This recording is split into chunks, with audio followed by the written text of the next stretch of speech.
രേവതി നക്ഷത്രക്കാരെ സംബന്ധിച്ച് 12-ലെ ശനി മാറി ഇപ്പോൾ ലഗ്നത്തിലെത്തി. ആ ശനി എന്ന് വെച്ചിട്ടുണ്ടെങ്കിൽ 7.5 ശനിയുടെ കാലഘട്ടമാണ്. ജന്മശനിയായി വന്നിരിക്കുകയാണ്. ആ ജന്മശനിയിൽ 12-ലാണ് ഇപ്പോൾ രാഹു വരിക. അതേപോലെ തന്നെ 6-ാം ഭാവത്തിലാണ് കേതു വരിക. 6-ലെ കേതു കുഴപ്പമൊന്നുമല്ല, നമുക്ക് എത്ര ശത്രുക്കളുണ്ടെങ്കിലും അതിനൊക്കെ ഹനിക്കാനായിട്ട് നമുക്ക് സാധിക്കും. പക്ഷെ 12-ലെ രാഹു അത്ര നല്ലതല്ല. ഇപ്പോൾ ഇവർ രണ്ടുപേരും ഒരേപോലെയുള്ള സ്വഭാവങ്ങളൊക്കെ എടുക്കും. പുറത്ത് ജോലി ചെയ്യുന്നവർക്കൊന്നും വലിയ പ്രതിസന്ധിയൊന്നുമില്ല. അവരവിടെ തന്നെ നിൽക്കണം. അവിടെ നിന്ന് വേഗം ഇങ്ങോട്ട് വീട്ടിലേക്ക് പോരണം, അല്ലെങ്കിൽ അവിടെ നിന്ന് ഇതാണ് നല്ലത് എന്നൊന്നും ചിന്തിച്ച് നാട്ടിലേക്ക് വരാൻ ശ്രമിക്കേണ്ട. കുറച്ച് നാളും കൂടി അവിടെ തന്നെ നിന്നാൽ ആ ജീവിത അനുഭവങ്ങളിലൂടെ നമ്മുടെ ജീവിതം നന്നായിട്ട് പോകാനായിട്ട് നമുക്ക് സാധിക്കും. പിന്നെ 4-ാം ഭാവത്തിലേക്കാണ് വ്യാഴം വന്നത്. മനസ്സിലിപ്പം 3-ലായിരുന്നു. 3-ൽ ഇങ്ങനെ മുറവിളി കൂട്ടുകയാണ്, നമുക്ക് ഇങ്ങനെ അവിടെ നിന്നിട്ട് ശരിയാവുന്നില്ല എന്നൊക്കെ പറഞ്ഞിട്ട്. പക്ഷെ ഇപ്പോൾ രേവതി നക്ഷത്രക്കാർക്ക് 4-ലേക്ക് വ്യാഴം വരും. അപ്പോൾ നമ്മുടെ കുടുംബം, നമ്മുടെ ഭാര്യ, മകൻ, മകള് അങ്ങനെയൊക്കെ പറഞ്ഞാൽ ആ കുടുംബത്തെ നമ്മൾ ചേർത്ത് പിടിക്കാനും നമ്മുടെ കൂടെ നിർത്താനും നമുക്ക് പറ്റും. ഇത്ര ദിവസം ഉണ്ടായിട്ടുള്ള പ്രശ്നങ്ങളൊന്നല്ല. ഇനി ആ ജന്മത്തിൽ ശനി വരുമ്പോൾ 12-ൽ നിൽക്കുന്ന ശനീശ്വരൻ നമ്മളെ പഠിപ്പിക്കും.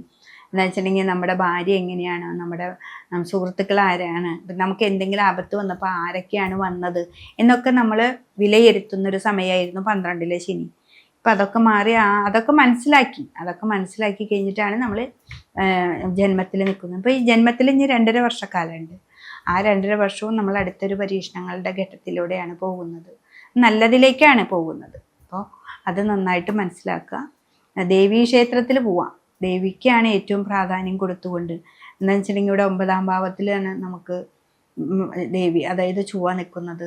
2-ലാണ് ചൊവ്വ. അപ്പം നമ്മുടെ ആ വാക്കുകളൊക്കെ വളരെ ശ്രദ്ധയോടുകൂടി ചെയ്ത് ആർക്കും ഒരു പ്രശ്നങ്ങളൊന്നുമില്ലാതെ. ദേഷ്യം വരും നമുക്ക് ആ നക്ഷത്രക്കാർക്ക്, രേവതി നക്ഷത്രക്കാർക്ക്.